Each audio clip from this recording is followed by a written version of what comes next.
di sana. Karena cara dan khotbah tidak sesuai dengan yang sepatutnya yang kita teruskan, ya. Khotbah untuk membangunkan rohani kita bersama dan bukan untuk menjatuhkan seseorang. Baik, saya rasa tiba masanya untuk pergi ke praktikal pastor.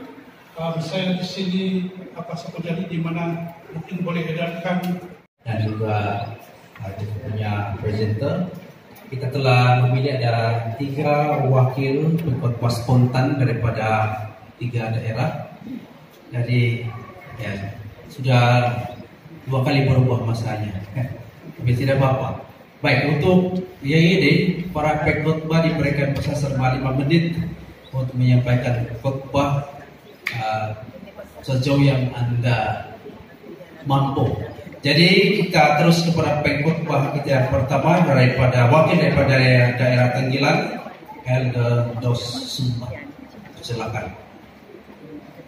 Jadi kita masing-masing ada kita punya kertas evaluation paper.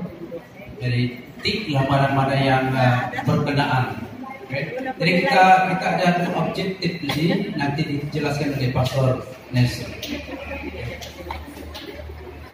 Mungkin untuk jadi jelas.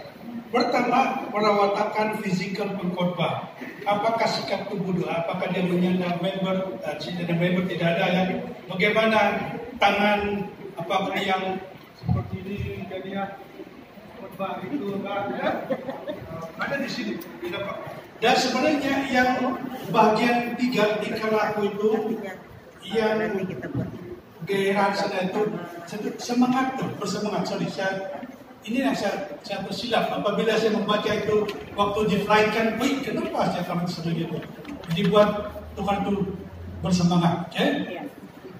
Penyampaian khotbah, pengenalan yang mungkin itu jelas ya. Kalau ilustrasi tidak ada itu tidak apa. Kalau sekarang ini sebab singkat saja. Okay? Alright, boleh menggunakan sekarang. Terima kasih, selamat bersahabat semua. Terima kasih karena masa ini cukup mencabar saya rasa. Saya hanya dibagi 3 menit saja. 5 menit. Terima kasih. Saya akan bertanya terlebih dahulu kepada kita semua. Sama ada pernahkah kita merasa dusun bilang mokirayo? Mokirayo. Saya agak perkara ini bisa berlaku pada kita semua. Kalaupun tidak, mesti ada 1% atau 2%. Namun bukan itu fokus saya untuk berkhotbah, untuk bagi kita sesuatu. Tapi saya lebih suka membuka Alkitab kita daripada Daniel pasal 4. Dan kita akan mulai baca dari ayat yang ke-24, 25 dan seterusnya. Ini pastinya kita sudah semua maklum. Ini mengenai dengan Raja Nebukadnezar. Nebukadnezar kita tahu dia seorang raja yang dilambangkan sebagai kepala pada sebuah patung. Yang raja itu sendiri bermimpi. Namun saya suka mengambil ayat yang ke-30. Daniel pasal 4 ayat 30. Saya baca sini dia kata, berkatalah raja, bukankah itu Babel yang besar itu, yang dengan kekuatan kuasaku dan untuk kemuliaan kebesaranku telah kubangun menjadi kota kerajaan. Ini adalah perasaan Nebukadnezar. Kalau kita nilai, ini adalah satu perasaan ego, mengkirakan usul. So itu saya bertanya di awal tadi, adakah pernah kita merasa perasaan yang sama seperti ini? Oke, kirayo. Saya lebih suka mengatakan pelajaran saya atau penyampaian saya ini berkaitan dengan Little Nebukadnezar. Kalau kita bukan 100% seperti Raja Nebukadnezar, kemungkinan kita ada 20% ada dalam kehidupan kita. seperti Raja Nebukadnezar. Dan dalam waktu-waktu yang sama kita mempunyai perasaan ego. Apa saja yang kita lakukan, kita mengatakan, wah, ini saya punya, ini saya lakukan, ini yang aku punya. Bukankah itu sudah 10% menjadi Raja Nebukadnezar? Tetapi saya suka mengambil ayat, saya rasa ini ayat terakhir.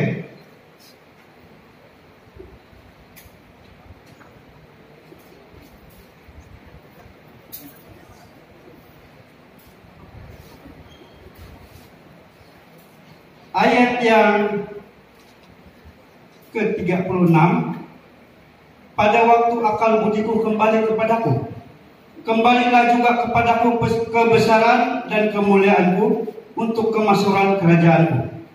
Para menteriku dan para pembesarku menjemput aku lagi. Aku dikembalikan kepada kerajaanku. Bahkan kemuliaan yang lebih besar daripada dahulu diberikan kepadaku.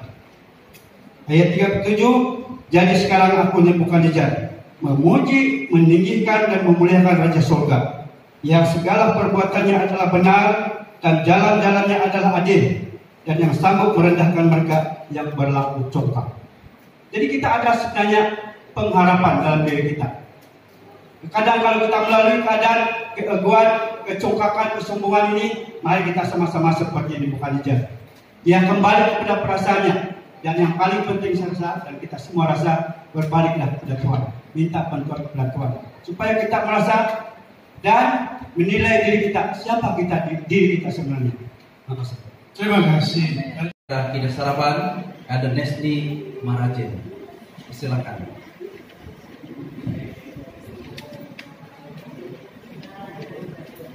Oke, jadi Hasbun pada ada di sini ya.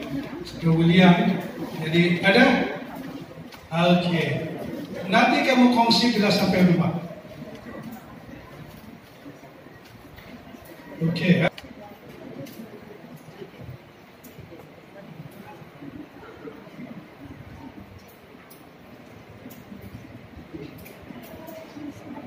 Oke, selamat hari sahabat semua. Nama saya bertua hari ini. Oke, saya ingin mengucapkan terima kasih kepada peluang yang diberi. Oke, boleh saya mulakan sekarang. Oke, kalau tadi itu Eldedos adalah tentang Al-Makirayo. Oke, hari ini saya ingin bertanya, siapa yang pernah berjanji?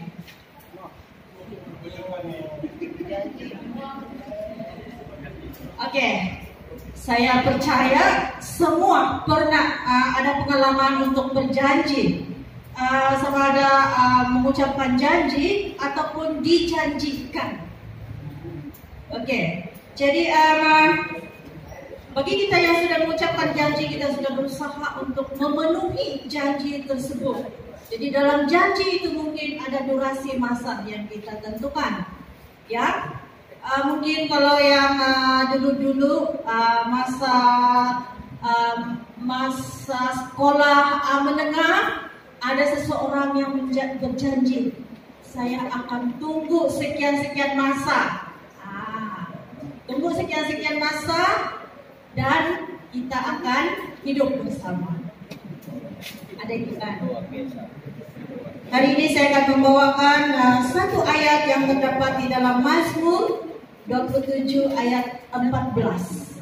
Kita ada masa, mari kita sama-sama bacakan ayat ini.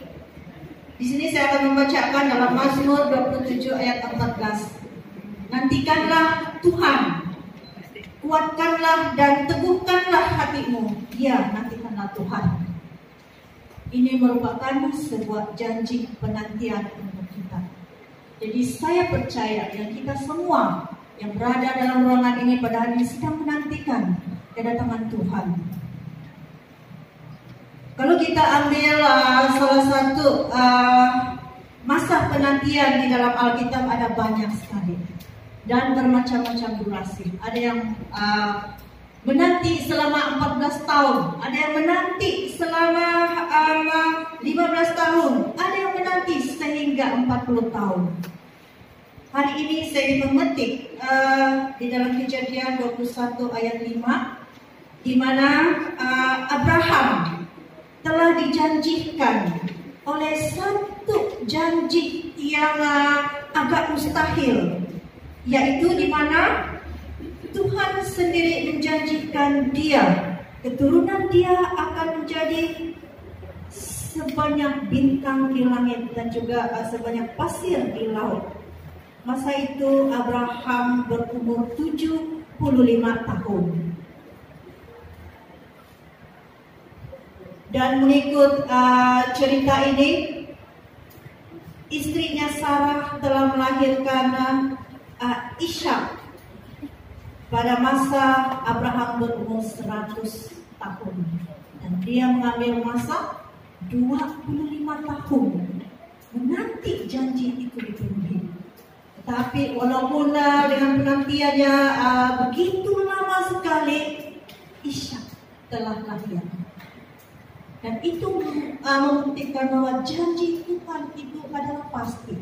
Di dalam ayat Mazmur 27 ayat 14 mengatakan, nantikanlah Tuhan, kuatkanlah dan teguhkanlah hatimu. Ya, nantikanlah Tuhan. Kita semua di dalam janji ini sekarang. Jadi bagaimana kita menantikan Tuhan, janji Tuhan ini tanpa merasa putus asa. Sebab di dalam masa penantian kita ini, kita boleh saja merasa penat, kita boleh saja merasa lelah, ataupun kita boleh saja kehilangan semangat, ataupun kita boleh saja merasa putus asa.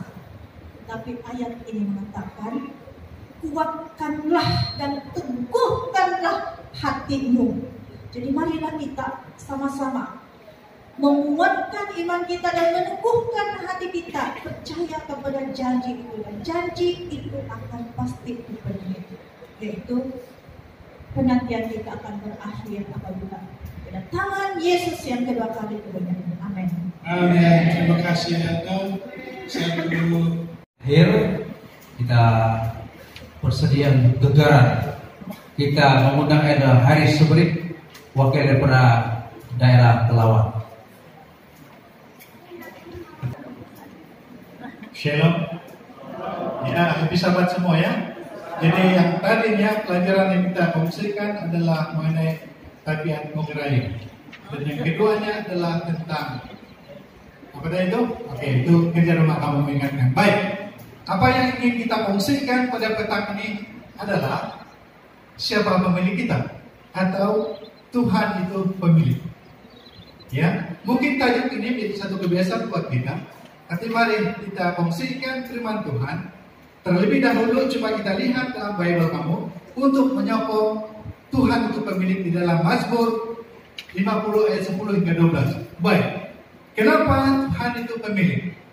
Tuhan merupakan pemilik segala sesuatu, semua yang kita boleh lihat dan rasakan ketika betul. Dan tujuan sebagai umat Tuhan harus kita percaya bahwa Tuhan adalah pemilik dan pencipta segala sesuatu, termasuk kita yang ada pada petang ini.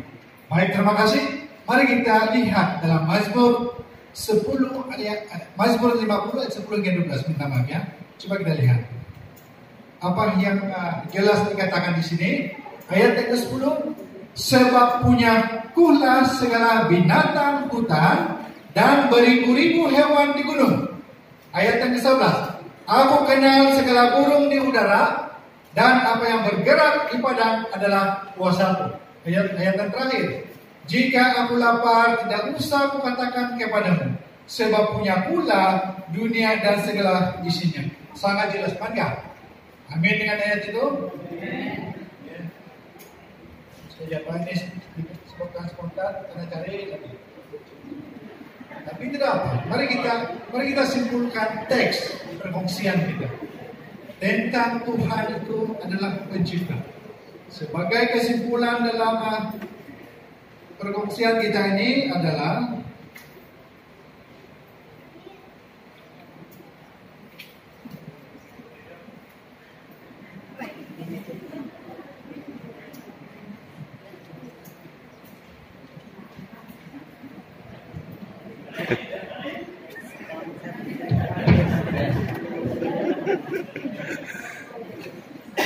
Bawa danga.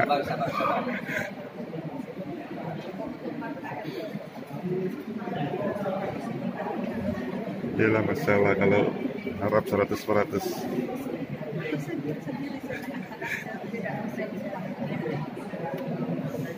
Iya, saudara dan saudara, itu adalah untuk menghilangkan ngantuk kamu ya. Kesimpulan pelajaran kita pada Kalau kabar juga. tadi itu adalah marilah, ya, satu seruan. Marilah kita selalu mengingatkan diri kita bahwa tiada lain selain Tuhan. Ia adalah pemilik segala sesuatu, dan serahkan semua itu, semua yang kita miliki atas izinnya ini ke dalam kuasa Tuhan. Muliakanlah Dia dengan harta kita dan persembahkan diri kita sebagai persembahan yang kudus di hadapan Tuhan. Tuhan kiranya berkati. Amin. Amin. Terima kasih Adam. Ya, ketiga mereka ini spontan, tidak disuruh lebih awal. Kita ya. Satu daripada cara kita untuk menarik perhatian pendengar kita adalah dengan soalan. Itu sangat baik sekali. Itu menyediakan mereka untuk terus, wah, penjawaban nanti soalan itu bagaimana, dan mereka akan mendengar. Jadi terima kasih kepada tiga talent tadi itu, dan saya percaya kita praktikkan itu dengan ini ya. Jadi gunakan paling baik suami istri ya, yang menilai, ataupun mama anak atau bapak anak, ataupun teman yang kamu percaya ya, karena untuk membangunkan kamu dalam penyampaian kebenaran. Nah, bukan bermaksud kita tidak boleh berkhotbah kalau tidak seperti apa yang kita sampaikan, tidak. Tapi ini adalah untuk membantu kita agar kita lebih efektif ya di dalam menyampaikan khotbah kita, message Tuhan. Right? So, slide terakhir di sini untuk tatapan bersama. Rahasia berkhotbah dengan baik selain daripada apa yang kita pelajari tadi adalah